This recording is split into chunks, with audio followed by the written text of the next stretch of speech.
A very warm welcome.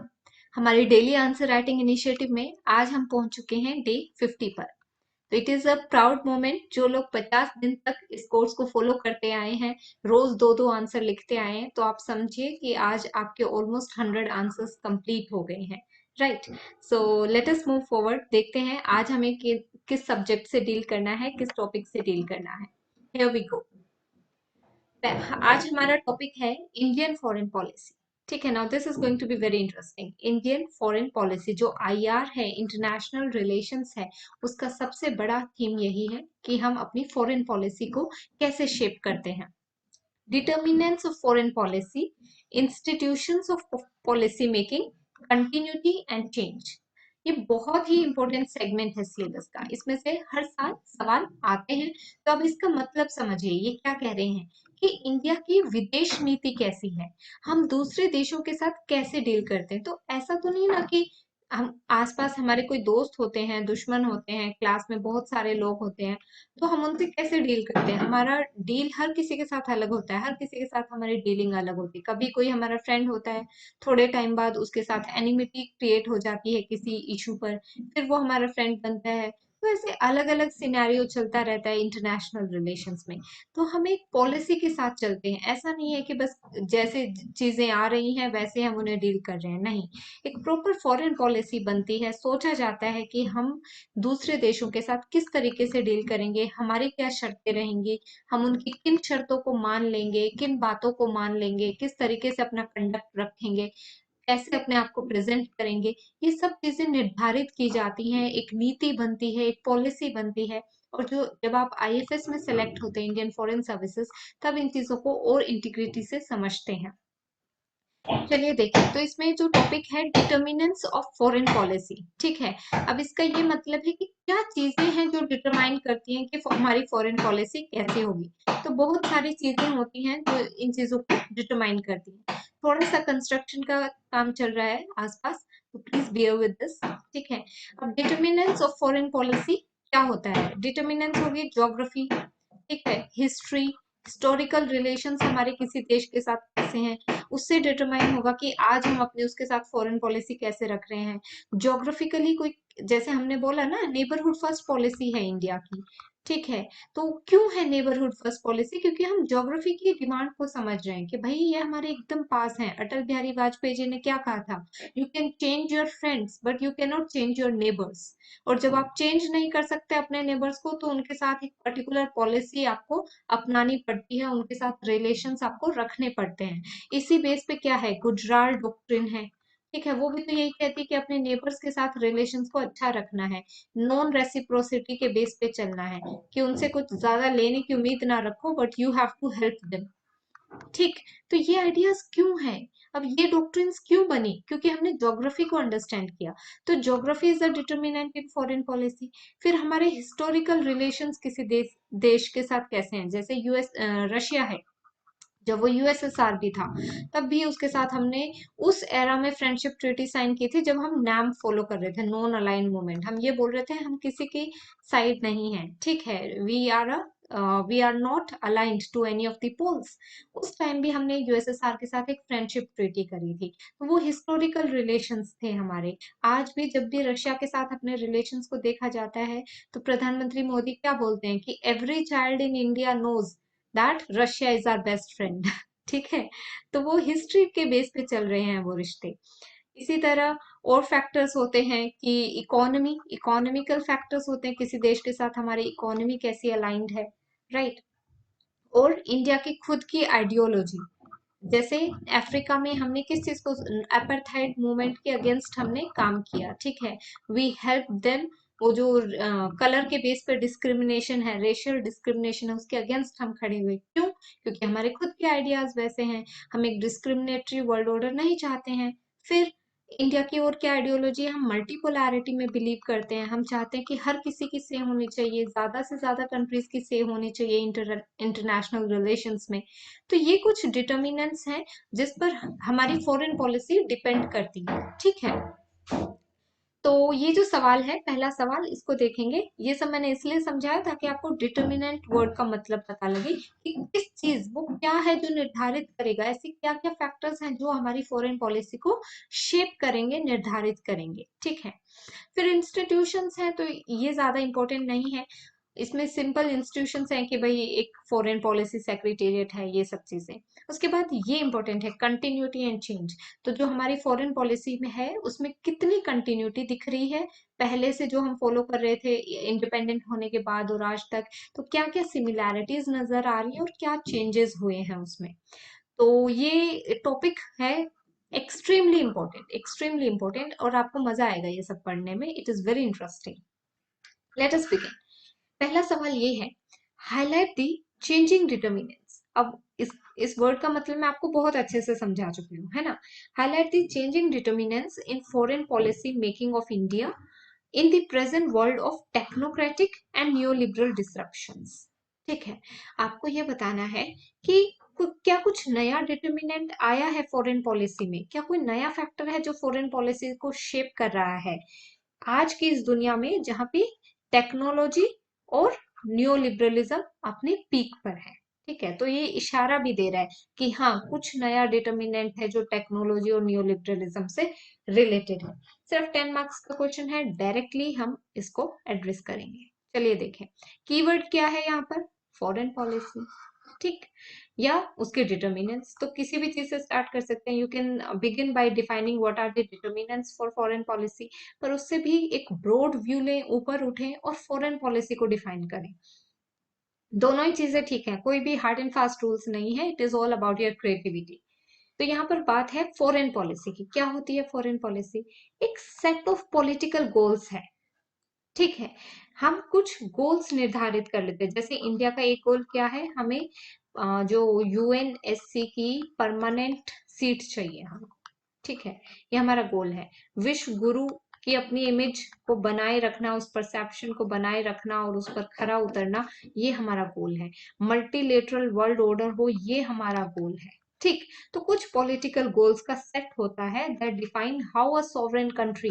अब sovereign का क्या मतलब है, जो अपने फैसले खुद लेती है। तो जैसे इंडिया एक सॉवरेन कंट्री है, so a set of political goals that define how a sovereign country will interact with other countries of the world.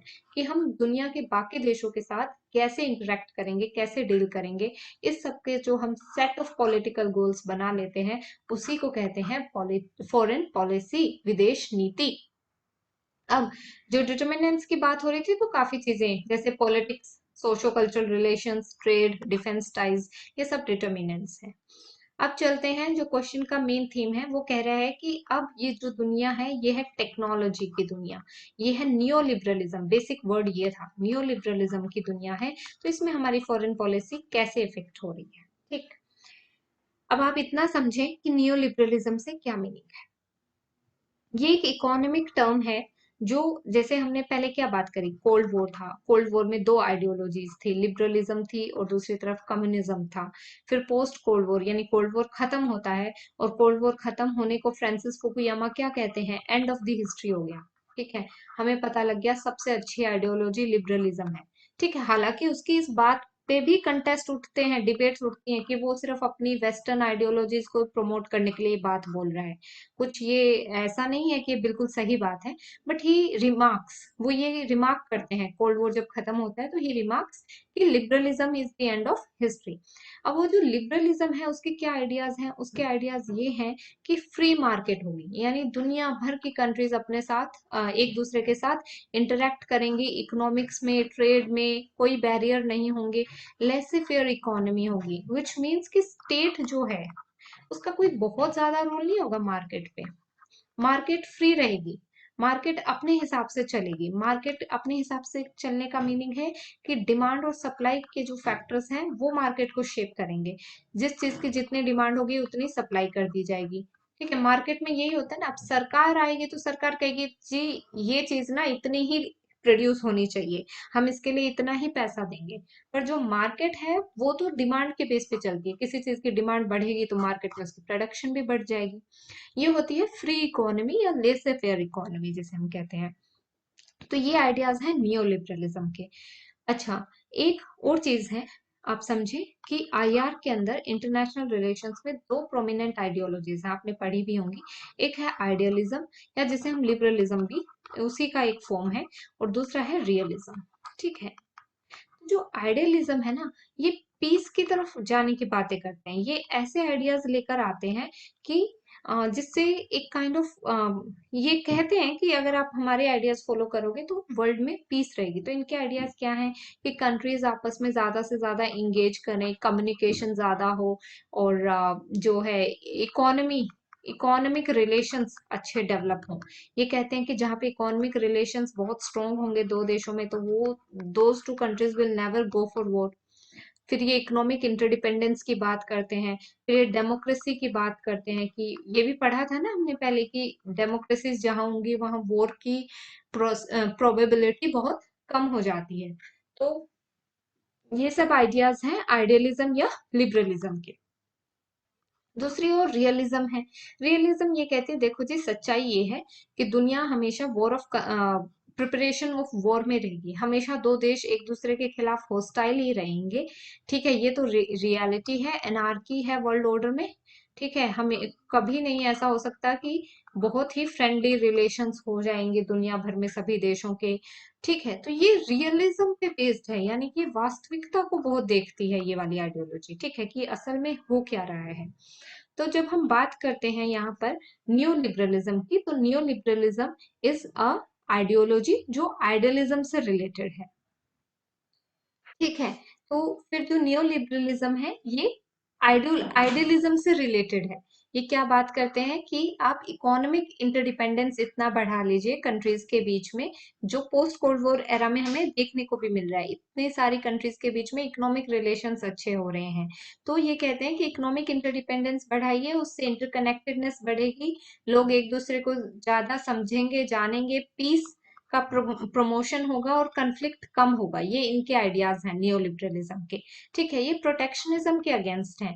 Protectionism क्या होता है कि जब एक देश, कोई भी देश ये सोचता है कि मैं सिर्फ अपने तक ही सीमित रहूंगा, मुझे नहीं ज्यादा एक्सपोर्ट करना है, मुझे नहीं ज्यादा इंपोर्ट करना है, या फिर मैं अपनी ही डोमेस्टिक इंडस्ट्री को ज्यादा प्रमोट करूंगा, बाहर से इंपोर्ट्स कम मंगवाऊंगा।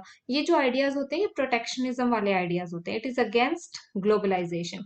ग्लोबलाइजेशन का तो ये है ना कि इंटरकनेक्टेडनेस हो, ज्यादा से ज्यादा ट्रेड का एक्सचेंज हो। Right, so the neoliberal emphasis is on trade and commerce and removing trade barriers। तो इन सबको हमें कहाँ देखने को मिलता है? अभी देखो, चाइना और यूएस एकदम हॉस्टाइल कंट्रीज हैं। ठीक है, उसके बावजूद भी they are having a great amount of trade exchange.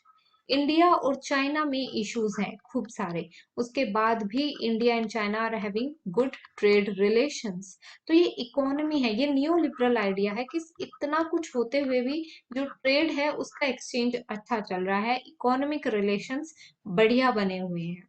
तो इंडिया का इसमें क्या स्टैंड है, इंडिया की फॉरेन पॉलिसी कैसे शेप होती है? हाँ, इंडिया में नियो लिबरलिज्म के आपको Indian neo liberalism has emerged as a determinant in Indian foreign policy. कैसे? 2018 में वर्ल्ड इकोनॉमिक फोरम का डावोस में समिट हुआ।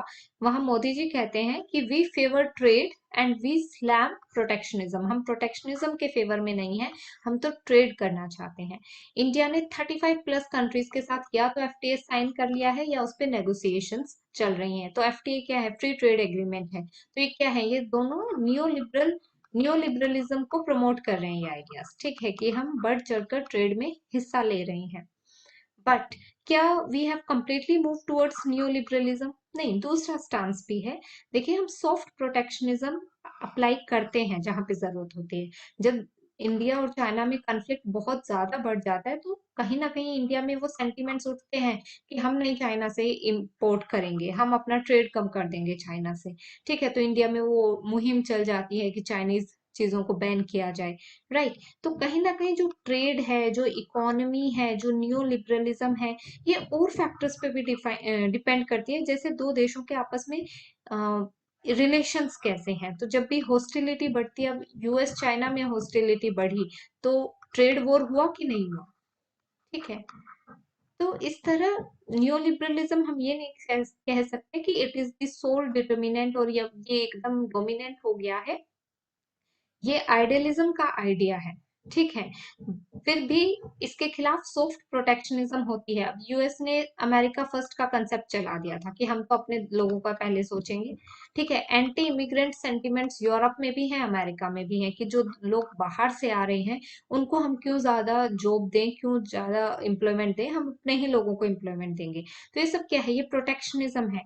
तो इसके ट्रेंड्स दुनिया भर में राइज कर रहे हैं, यहाँ तक कि जो इंडिया का ये है आत्मनिर्भर भारत, इसको भी बहुत सारे देश इस तरीके से परसीव कर रहे हैं कि एक प्रोटेक्शनिस्ट मेजर है। इंडिया बोल रहा है कि हम अपने आप ही डेवलप कर लेंगे अपनी सारी इकोनॉमी, हमें बाहर से ज्यादा की इंपोर्ट एक्सपोर्ट की जरूरत नहीं है, ऐसा वो परसीव कर रहे हैं। बट इंडियन गवर्नमेंट ने बार बार कहा है कि आत्मनिर्भर Bharat is not a protectionist measure, हम सिर्फ अपने आप को और स्ट्रॉन्ग कर रहे हैं, अपनी इकोनॉमी को रिजिलियंट कर रहे हैं, ताकि हम अच्छा ट्रेड कर सके बाहर वाले देशों के साथ भी। राइट। तो कंक्लूजन में हम ये लिखेंगे कि देखिए, जो नियो लिबरलिज्म है ये एक आइडियलिस्ट आइडिया है, ठीक है। ये बात करता है ट्रेड के माध्यम से शांति स्टैब्लिश करने की। ये कहता है कि इकोनॉमिक इंटरडिपेंडेंस बढ़ाएंगे आप तो आपकी देशों के बीच में कन्फ्लिक्ट कम होंगे, ठीक है। सो हाँ, इसकी जीत हो रही है, ये एक डोमिनेंट है, मतलब इसके आइडियाज को बहुत देश मान रहे हैं। बट जो रियलिस्ट कंसिडरेशंस हैं वो हमेशा डोमिनेंट रहती हैं फॉरेन पॉलिसीज में। रियलिस्ट कंसिडरेशन क्या होते हैं, नेशनल इंटरेस्ट। सब देश अपना फायदा ढूंढते हैं, जब तक उनका फायदा हो रहा है इसमें नियो लिबरल आइडियाज को फॉलो करने में, तब तक वो इसको फॉलो करते हैं। जैसे ही उनका नुकसान होने लगता है, जैसे कोई सरकार है और उसके खिलाफ लोगों में सेंटिमेंट्स बढ़ जाते हैं कि ये सरकार तो चाइना से बहुत ज्यादा इंगेज कर रही है और चाइना हमारा दुश्मन है, तो उस सरकार को चाइना के साथ अपना ट्रेड कम करना पड़ता है पब्लिक सेंटिमेंट्स को ध्यान में रखते हुए, ठीक है। हमारी इमेज कैसी बन रही है किसी देश के साथ डील करने में, उस चीज का फर्क पड़ता है। तो जो रियलिस्ट कंसिडरेशंस है ना, रियलिस्ट आइडियोलॉजी है जो आईआर में, इंटरनेशनल रिलेशंस में, वो हमेशा डोमिनेंट रही है और रहेगी, क्योंकि जो नेशनल इंटरेस्ट होते हैं वो सबसे बड़ी चीज है। मॉर्गन थाउ भी कहते हैं ना कि सबसे बड़ी चीज इंटरनेशनल रिलेशंस में है नेशनल इंटरेस्ट। तो डिटर्मिनेंट्स जरूर चेंज हो रहे हैं। इकोनॉमिक्स की जो वैल्यू है, ट्रेड की जो वैल्यू है फॉरेन पॉलिसी में, वो बहुत ज्यादा बढ़ गई है। न्यू लिबरल आइडियाज बढ़ गए हैं, they have acted as a determinant, but we can not say that they are dominating the scene, because realist considerations always dominate the scene where national interest is supreme. Nothing is supreme then national interest, not even economy, ठीक है। तो जब economy, economic relations with any country start harming a national interest, तो हम we will always go in favour of national interest. इस तरह हमने India का मेजरली एग्जांपल लेके एक ओवरऑल कंसेप्ट को डिस्कस किया है कि yes, new liberalism is rising, but we can not say that it is dominant, क्योंकि रियलिस्ट जो कंसिडरेशंस हैं वो सबसे ज्यादा डोमिनेंट है। बढ़ते हैं हमारे अगले सवाल की तरफ। ये है, if the world is different we need to think, talk, engage accordingly.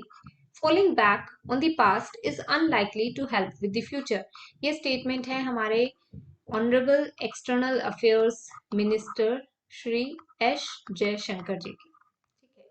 तो वो क्या कहते हैं, वो कह रहे हैं कि जब आपको दिख रहा है कि वर्ल्ड इज डिफरेंट, जिस दुनिया में हम रह रहे थे अब उससे अलग एक दुनिया बन रही है, वी नीड टू थिंक, तो हमें सोचना, समझना, बोलना, इंगेज करना भी उसी हिसाब से चाहिए। हम पास्ट के साथ नहीं लिंगर ऑन कर सकते हैं कि पास्ट में तो ऐसा था वैसा था, क्योंकि that is not going to help us in future. Examine this statement with reference to realist turn in Indian foreign policy. All right. तो रियलिस्ट टर्न, अब इस क्वेश्चन में हमें क्या क्या देखना है, एक तो ये देखना है कि वर्ल्ड डिफरेंट कैसे है, ये क्यों कह रहे हैं कि वर्ल्ड डिफरेंट है, क्या चेंजेस आए हैं वर्ल्ड में। फिर ये बताना है कि इन चेंजेस के साथ इंडिया कैसे डील कर रहा है, और क्यों हम कह रहे हैं कि इंडिया की फॉरेन पॉलिसी में एक रियलिस्ट टर्न आया है। तो इन चीजों को हम एग्जामिन करेंगे इस आंसर में।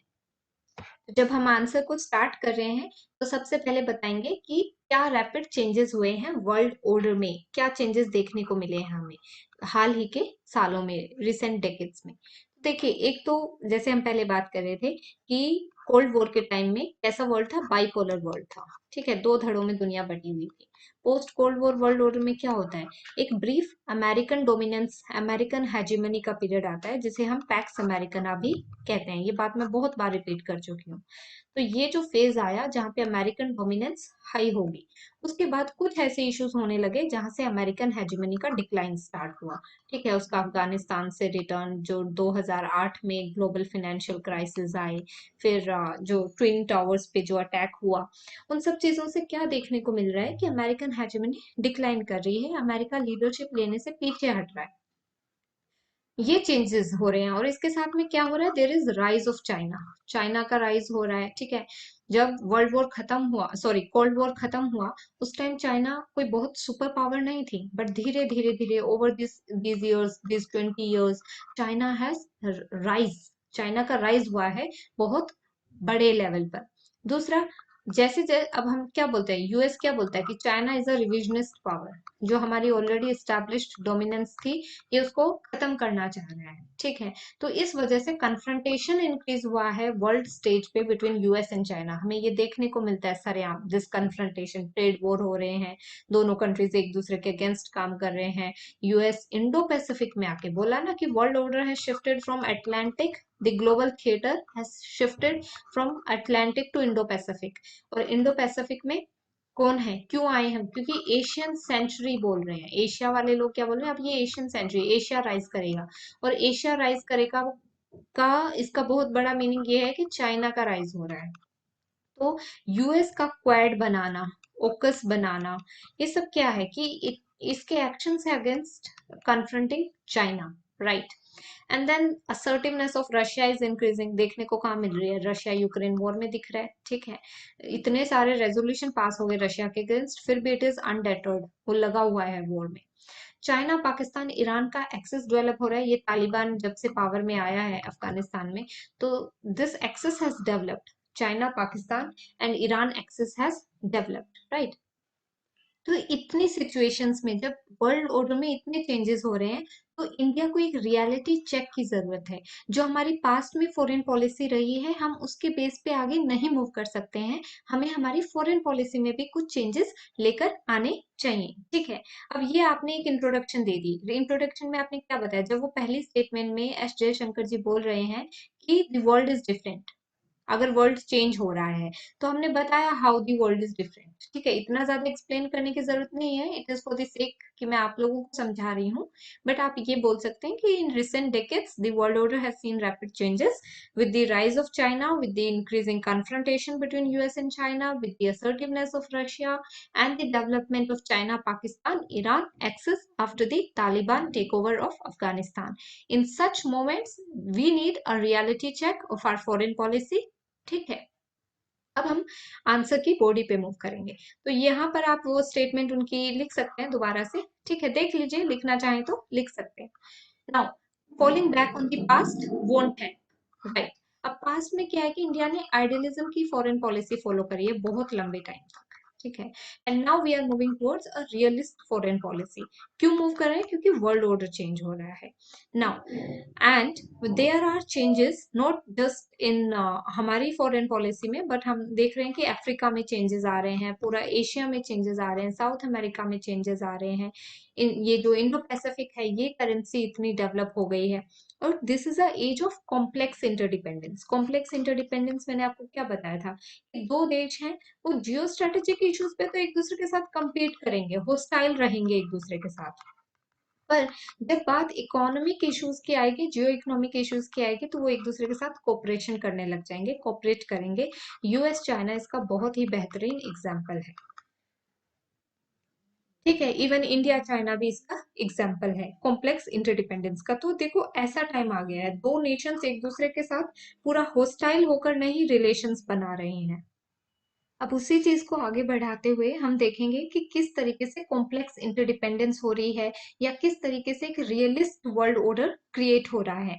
आप देखें, यूएस में यूएस के साथ इंडिया ने हाउडी मोदी किया, ठीक है, एंड क्वाड में इंडिया उसके साथ पार्टिसिपेंट है। चाइना के साथ उसी तर्ज पे हमने मामलापुरम मीट करी। ठीक है, उससे पहले वुहान समिट हुआ था। और जैसे वहां क्वाड है तो यहाँ पे शंघाई कोऑपरेशन ऑर्गेनाइजेशन है, यानी हम सबके साथ एंगेज कर रहे हैं, राइट, जहां पर जरूरत होती है। ईरान और सऊदी अरेबिया के आपस में बिल्कुल नहीं बनती है, ठीक है, दे आर होस्टाइल नेशंस, पर इंडिया दोनों के साथ बहुत ही अच्छे तरीके से एंगेज करता है। इसराइल और पैलेस्टीन की जो हॉस्टिलिटी है सबको मालूम है, ठीक है, उसके बावजूद इंडिया हैज डी हाइफिनेटेड, मतलब दोनों को अलग अलग तरीके से वो दिखता है। ऐसा नहीं कि पैलेस्टीन के साथ जो रिलेशन है वो इसराइल के ऊपर डिपेंडेंट है, नहीं, इंडिया के इसराइल के साथ अपने अलग रिलेशन है, पैलेस्टीन के अलग ही रिलेशन है पैलेस्टीन के साथ। तो इन सब चीजों से इंडिया की फॉरेन पॉलिसी में जो रियलिस्ट टर्न आया है वो नजर आ रहा है कि हम अपने आप को किसी के डायरेक्शंस पे नहीं अलाइन कर रहे हैं। कोई ऐसा नहीं है कि कोई हार्ड एंड फास्ट रूल्स हैं, आइडियलिस्ट रूल्स हैं जिनको हम फॉलो कर रहे हैं। जो हमें सही लग रहा है अपने नेशनल इंटरेस्ट के हिसाब से, जो हमें ठीक लगता है उस तरीके से हम इंगेज करते हैं। अगर हम यूएस के साथ इंगेज कर रहे हैं तो चाइना के साथ, जो आपस में एकदम होस्टाइल नेशंस हो रखे हैं, ठीक है, उनके साथ भी डील कर रहे हैं। इसी तरह यूएस वॉज अगेंस्ट कि इंडिया रशिया के खिलाफ बोल क्यों नहीं रहा है। इतना वेस्टर्न प्रेशर पड़ने के बावजूद भी इंडिया डिड नॉट साइन और India did not speak against Russia at the UN resolutions, ठीक है। इतना इशू होने के बाद भी India continued it's this thing, हमने S-400 वहां से इंपोर्ट किए। यूएस को बहुत ऐतराज था इस बात से, still India imported S-400 from Russia. और यूरोप ने बोला, यूरोप वाज अक्यूजिंग इंडिया कि आप तो इतना, Russia is doing this war on Ukraine, और उसके बाद भी आप अपनी एनर्जी नीड्स वहां से सेटिस्फाई कर रहे हैं, आप फ्यूल वहां से ले रहे हैं। तो India kept on continuing that thing, India did not succumb to the pressures of the western world. इसी तरह Russia is not in very favour कि इंडिया ने यूएस के साथ इतना क्लोज अलायंस क्यों बना लिया है। इंडिया ने सारे स्ट्रेटेजिक जो एग्रीमेंट्स होते हैं, लेमोवा है, कोमकासा है, ठीक है, फिर एक जी सोमिया है, राइट, एक बेका है, तो all these we have signed with USA. Now Russia is not very happy with these things, with these developments. Plus India is also a part of Quad. Now Russia is not happy with that also, but we are not concerned कि how will India be perceived by others. We are concerned about our national interest. हमें अपने national interest का ध्यान रखना है, वो जहां से भी satisfy होते हैं we will go for that path. तो ये है इंडिया की फॉरेन पॉलिसी में रियलिस्ट टर्न, जो किस लिए आया है, because the world order is changing, और उसके हिसाब से हमने खुद को भी चेंज किया है, अपनी फॉरेन पॉलिसी में भी बदलाव लेकर आए हैं, ठीक है। तो जब आप कंक्लूड करेंगे इसको तो आप कह सकते हैं, रविंद्रनाथ टैगोर जी की स्टेटमेंट है, you can't cross the sea merely by standing and staring at water. Means if you have to cross the sea, it's not कि आप बस खड़े होकर देखते रहेंगे, आपको स्टेप लेने पड़ेंगे। तो सी यहाँ पर वर्ल्ड ऑर्डर में चेंजेस है, इतने चेंजेस हो रहे हैं वर्ल्ड ऑर्डर में कि अगर आपको इसमें सरवाइव करना है तो आप सिर्फ एक जगह खड़े होकर देख नहीं सकते, आप वही अपनी पास्ट वाली आइडियलिज्म या पास्ट वाली फॉरेन पॉलिसी पर नहीं चल सकते, आपको उसमें अमेंडमेंट्स करने पड़ेंगे, चेंजेस करने पड़ेंगे, एक्शन लेना पड़ेगा, and then only you will be able to survive and thrive in this world order, right? And also as S Jaishankar says that India is not sitting at fence. हम कोई side में नहीं बैठे हैं कि जो हो रहा है होता रहे, हम बस देखते रहेंगे चुपचाप, नहीं। India is taking actions, India एक रियलिस्ट टर्न लेकर आया अपनी फॉरेन पॉलिसी में। We are no more rule taking but we are rule making, we are involve in rule making. ये भी उन्हीं की स्टेटमेंट है कि अब इंडिया सिर्फ रूल्स को फॉलो नहीं करेगा, रूल्स बनाएगा भी, रूल मेकिंग में भी हमारा रोल होगा। तो विद दिस 2-3 गुड स्टेटमेंट्स आप इनमें से कोई भी एक लिख सकते हैं and you can conclude such answers, ठीक है। तो हमने देखा कि वर्ल्ड ऑर्डर में क्या चेंजेस आए हैं, और उन चेंजेस से निपटने के लिए, उन चेंजेस का सामना करने के लिए इंडिया की फॉरेन पॉलिसी में क्या रियलिस्ट टर्न आया है। फॉरेन पॉलिसी को हमने डिफाइन किया और फिर कुछ अच्छी स्टेटमेंट्स के साथ उसे कंक्लूड करने की कोशिश करी, ठीक है। तो कुछ क्वेश्चंस ऐसे आते हैं कि क्या आपको स्कॉलर्स लिखने ही होते हैं। देखिए तभी आपका आंसर एक पॉलिटिकल साइंस आंसर जैसा लगता है, वरना तो फिर जीएस में और पॉलिटिकल साइंस में कोई बहुत अंतर नहीं है। पर ये नहीं है कि आपको ओवरडू करना है कि बहुत ही ज्यादा स्कॉलर्स लिखने हैं और सारा आंसर स्कॉलर्स के व्यू पे घुमाना होता है, ऐसा नहीं है। आपको अपने व्यूज रखने हैं। How do you analyse the answer, आपकी क्या अंडरस्टैंडिंग है। और आप खुद देखेंगे कि जब आपकी अंडरस्टैंडिंग डेप्थ हो जाएगी, जब आप वो डीप होगी, तो अपने पॉइंट्स को सब्सटेंशिएट करने के लिए आपको खुद ब खुद कोई ना कोई स्कॉलर याद आ जाएगा कि यहाँ पर मेरे इस आइडिया को उस स्कॉलर का व्यू भी सब्सटेंशिएट कर रहे हैं। तो खुद के आइडियाज लिखें और उन्हें सब्सटेंशिएट करिए स्कॉलर के व्यूज के साथ। राइट। किसी एक आंसर में एक स्कॉलर लिख रहे हैं तो सफिशिएंट है, दो स्कॉलर लिख रहे हैं ठीक है, ओवरडू करने की जरूरत नहीं है। कुछ आंसर्स में बिना स्कॉलर्स के भी चल जाएगा। तो it is all about how creative you are in your answer writing.